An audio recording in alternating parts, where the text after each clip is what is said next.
So yesterday, I reacted to the MLB Network top 10 right now at every single position, and it was an interesting list. There were a lot of really good players left off, and there were some players that I didn't think should be included that were ranked pretty highly. Now, MLB Network didn't stop ranking players there. They actually did their top 100 players right now in Major League Baseball, so that's what I'm going to be reacting to in today's video. I'm going to be going over the MLB Network top 100 right now, giving you my thoughts and opinions on it, because apparently, from what I'm seeing in the comments and on Twitter, this list is even worse. You guys were beasts yesterday. I asked for 3,000 likes. You easily passed that, so that's why you're getting today's video. Thank you so much. As always, if you do enjoy it, leave a like. That's the best way to show your support on the channel. Subscribe if you're new and you enjoy the content. If you love baseball, click that sub button, join the team. Remember to get in the comment section down below. Let me know your thoughts and opinions on the MLB Network top 100. Do you agree with it? Do you disagree with it? Let me know your thoughts. Remember, you can follow me on Twitter and Instagram at GiraffeNeckMarc. Links in description. Always talking baseball over there. And if you guys want to buy any tickets to any sporting events, make sure to head on over to SeatGeek. Use the code GIRAFFE. Save yourself $20 off your first purchase. So, of course, for today's video and for today's list, we're going to start all the way at number 100 and work our way down to number 1. So from 100 to 91, here's who we got. We got Vlad Jr., Bo Bichette, Jock Peterson, Eloy Jimenez, Jose Abreu, Tim Anderson, Keston Hiura, Mike Moustakas, Tyler Glasnow, and Luis Castillo. So far out of the 10 that we've seen, it's hard to justify whether or not they should be a little bit higher or a little bit lower. This is like the first 10 that I'm seeing. I don't see anybody who's like not deserving of being in here. I think Jose Abreu is a little bit better than what he's being put right now at 96. Like, I'd put him ahead of Tim Anderson, Keston Hiura, Mike Moustakas. I think he's better than those guys. Pitching-wise, Tyler Glasnow and Luis Castillo. I think Luis Castillo is a pretty significantly better pitcher than Tyler Glasnow, especially having to deal with those injuries. Part of Glasnow's problem is that he can't stay on the field for a full season. If he can, obviously he's disgusting, but he hasn't really done that just yet, so I don't know about right now putting him and Luis Castillo in the same category. But right now, off the start, this is the first 10 players that we're looking at. I see no huge problems. I'm sure once I see the entire list, I'll be able to pick it apart a little bit more. At 90 to 81, here's what we got. Miguel Sano, Mitch Garver, Jorge Polanco. Okay, that's weird. You're putting 3 Minnesota Twins in a row. It just feels like you're like, all right, the Twins, here they go, all the players. Eduardo Escobar, another former Twin. This is strange. Carlos Santana, Charlie Blackmon, Ramon Laureano, Luis Severino, Blake Snell, and Aaron Nola. So what confuses me here is that you had Ramon Laureano so high on your top 10 center fielder rankings, and Charlie Blackmon was nowhere to be found on the right field rankings. So you're telling me that those guys are very similarly rated? I just don't agree with it. I think Ramon Laureano is a better player than Charlie Blackmon. I think he should be a little bit higher. Miguel Sano being at 90, I mean, he had a good season last year, but again, it's about consistency, and the previous year he was absolutely atrocious. I think him and Garver are maybe a little bit too high. I don't know, 90 and 89 is really not that big of a deal, but Polanco being at 88, I'd honestly put Polanco probably ahead of Eduardo Escobar.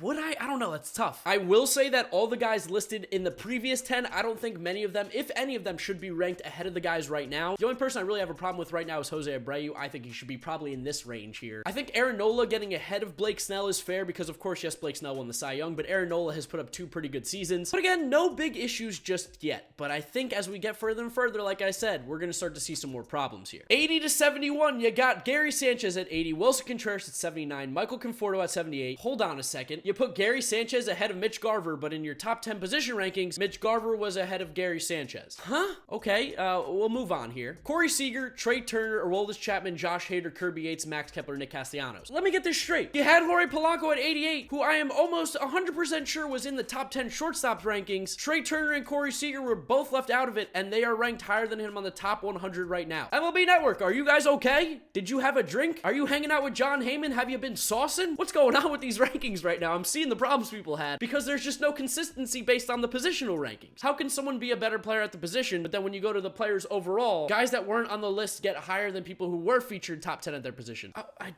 I'm very confused. And they did it again here with Chapman and Hader. They had Hader ranked below Chapman, but then in this they have Hader ranked above Chapman. Okay. Max Kepler ranked ahead of Michael Conforto. Max Kepler was not featured on the right fielder rankings. He's featured higher than Conforto, who was in the top 10, which, by the way, I think Max Kepler probably is a better right fielder than Michael Conforto. I just am confused as to why he's ranked higher here if you're not going to put him in the top 10 higher. Makes no sense to me. So far, I understand why people are having some issues here. We have got some discrepancies in the rankings. 70 to 61 now. We've got Josh Bell, Jorge Soler, Tommy Pham, Mike Soroka, Zach Greinke, Yordan Alvarez, Joey Gallo, Giancarlo Stanton, Chris Sale, and Clayton Kershaw. Okay, here we go again. Here we go again. Top 10 pitchers right now. Zach Greinke, I think, was 6th. Kershaw and Sale were both left off the list. Both guys who I think are top 10 pitchers right now. And then they get put higher than Zach Greinke. What is going on with this? This doesn't make any sense. Yordan Alvarez was ranked high. He wasn't featured on any list. Jorge Soler was like considered, what, what, the 5th or maybe the 8th best right fielder in baseball, which is just absolutely insane. By the way, Josh Bell is a better player than Jorge Soler too, please. Tommy Pham only being one higher than Jorge Soler. We are having some issues here. And honestly, with the pitching, I might put Aaron Nola and Blake Snell and Luis Severino and Luis Castillo ahead of Mike Soroka. I think Mike Soroka is really good, but I think when you take like from a talent level, I don't think his ceiling is nearly as high as some of these other guys. I mean, that one, I'm probably getting a little nitpicky here, but it's weird because again, the rankings are just not consistent at all. And I think that's probably the biggest problem that everyone was having with this is you're ranking guys in the top 10 right now by every position. Some guys were left off it like Clayton Kershaw and Chris Sale, yet they're ranked higher than guys that were included pretty high on this list, like Zach Greinke, who I believe was 6th. Okay, so we're through the first one. Is that like 49 or 30? No, not 49. Learn how to count, Mark. The first 39, and I'm seeing why people are having some problems. Moving on, we got 60 through 51, where we got Yoan Moncada, who wasn't featured on the third base list, and you got him higher than some third basemen. Manny Machado, Shane Bieber, Shohei Ohtani, Whit Merrifield, Ozzie Albies, Justin Turner, Hyun-Jin Ryu, Charlie Morton, Nelson Cruz. Oh yeah, Charlie Morton wasn't featured on the top 10 pitchers right now list, and you put him higher than Hyun-Jin Ryu, who was number 5. Number 5, higher than Zach Greinke. Nelson Cruz wasn't featured on any lists. You put Jorge Soler as a right fielder. How is Nelson Cruz not a right fielder then? I am beyond confused on what's going on here. These rankings are getting all over the place. Oh man, I'm seriously, I'm very concerned on who did these rankings because it's almost like they didn't even reference the original list that they made because they are clearly ignoring them. I've shown you a handful of players that weren't even ranked on the top 10 who are higher than guys that were featured on it. I'm ready to go to the top 50 because now I can kind of compare it to exactly what I had since I did my top 50 rankings. So let's see what we got. 50, Jose Ramirez. Okay, that's a huge drop. I still think he's a very good player. 49, Jeff McNeil. I actually didn't have Jeff McNeil in my top 50, but I mean, I feel like that's a little high. Patrick Corbin, 48. Mike Clevenger, 47. Paul Goldschmidt, 46. Paul Goldschmidt feels like that's a little bit low, but again, if you're gonna put Goldschmidt 46, I just don't know how a guy like McNeil goes 49. Austin Meadows, 45. You can't put Austin Meadows ahead of Paul Goldschmidt just yet. You can't. You can't put Michael Brantley either. Correa, 43. Grandal, 42. Realmuto, 41. I have a problem with putting both catchers in the top 50. It's just interesting to me on what guys they've chose right now to be inside the top 50 and what guys they chose to leave out. Like, I get DHs aren't that valuable, but you still get a guy like Nelson Cruz. You still get a guy like Giancarlo Stanton. They put out such a high offensive level that I think they need to be top 50 players. And again, you rank them high in the positions that they're not even playing. I'm genuinely confused. I really am. This is a very confusing video. I'm sure I'm giving off that perception because that's exactly how I feel. Not crazy about 50 through 41 right now. Not really agreeing with what I had. 40 through 31, they got Rafael Devers, who, by the way, was not featured at all in the top 10 third baseman. Anthony Rizzo, Matt Olson, DJ LeMahieu, Max Muncy, Eugenio Suarez, Chris Bryant, Bryce Harper, Fernando Tatis Jr., and Gleyber Torres. So you didn't include Rafael Devers and you didn't include Chris Bryant in the top 10 third baseman right now, but they made it inside the top 40 for just straight up players in the league. I don't understand where they're going with this. Also, I love Fernando Tatis Jr. I think he's a stud. Gleyber Torres is a beast. They are not yet better than Bryce Harper. There's just no planet that they're like that yet. Bryce Harper is still a top player in the game. He had a really good season last year. I can't believe I'm fighting for the Phillies and Bryce Harper right now, but he's way too high. I think 35 is way too high, especially with the guys around him. He's just significantly better than most of these guys. I honestly even think DJ LeMahieu is a little bit too high. I had him almost in the top 20. He played at such a high level. He had such versatility. I don't like these. I don't like these one bit. Let's see what 30 through 21 is going to look like now. Goodness. Marcus Semien, 30. Walker Buehler, 29. Jack Flaherty, 28. JD Martinez, 27. Josh Donaldson, 26. Marte, 25. Alonso, 24. Javi Baez, 23. Bogarts, 22. And Story, 21. I think Walker Buehler is a great pitcher. I think inside the top 30 is a little bit too high. He is not there yet. He hasn't really been a Cy Young level caliber pitcher. And I feel like if you're going to be inside the top 30, you need to be at that Cy Young level. I don't think he's a top 30 player right now. He has the potential to easily be there. Just not right now, which is what this video is, what this list is. I actually think Pete Alonso is ranked a little bit too high. I love me some Pete, but 24 I feel like is an aggressive push for him, especially first base, especially not being great defensively there. Yes, he hit 50 plus homers. He was a stud last year, but I just don't know if I can put him ahead of a guy like Matt Olson. Story at 21, like again, a little bit rough. Bogarts 22, Baez, like they're not giving a lot of love to a lot of the shortstops, I feel like, but then they put JD Martinez at 27.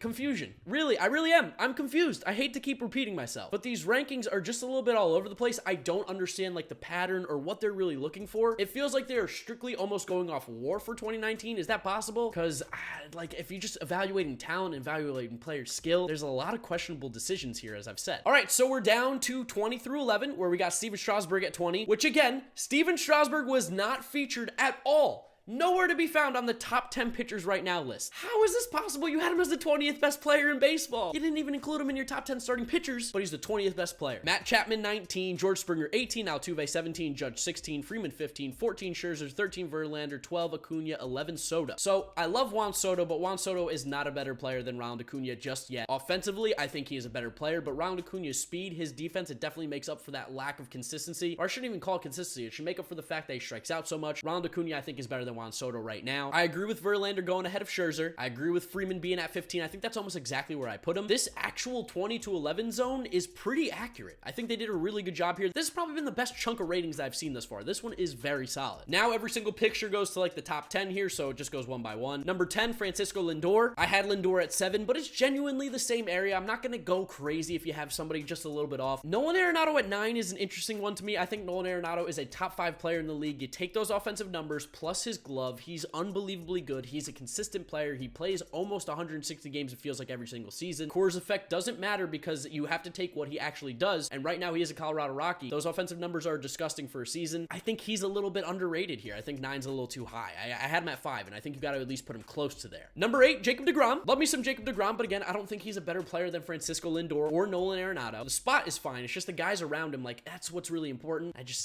don't know. Which then leads me to this. Gerrit Cole, number 7. Again, I know these top 10 right now position rankings seem to not matter at all. Why'd they even do them, honestly? But DeGrom was the number 1 starting pitcher in baseball right now. But Gerrit Cole is ranked 1 higher than him on this list. I'm at a loss for words. No! Why are you doing this to me? Let the Mets get something, especially when we deserve it. 6, Anthony Rendon. I actually don't mind this ranking. Again, kind of in the same vicinity of where I was at with my ranking of Rendon. I had him at 8, so not too far off. I don't think he's better than Nolan Arenado, though, so that's a big issue. Bregman at 5. I can get behind Bregman at 5. I had him at 6. Bregman's a stud. Again, do I think he's better than Nolan Arenado? Of course not. Especially when you look at the numbers at Houston versus away, can be a little different than what we expect. So if you're going to punish Nolan Arenado for the Coors effect, you got to punish Alex Bregman for 1, the cheating, and 2, playing with those Crawford boxes over there, which then Arenado's a better player. So again, don't understand him being higher than Arenado. 4, who are we going to put at 4? Mookie Betts? Okay. I personally still see Mookie Betts as the number 2 player in baseball right now, but I have a feeling that they're going to go with Cody Bellinger just because he won the MVP. You're going to have the 2 MVPs of the league be 1 and 2. I have no problem with that. I still think Mookie Betts is a overall better player based on what we've seen than Cody Bellinger, but Cody Bellinger was definitely a stud. So let's use that number 3. Number 3, Cody Bellinger. Now you're confusing me. Christian Yelich was unbelievable last year. If he plays the whole year, he's the MVP.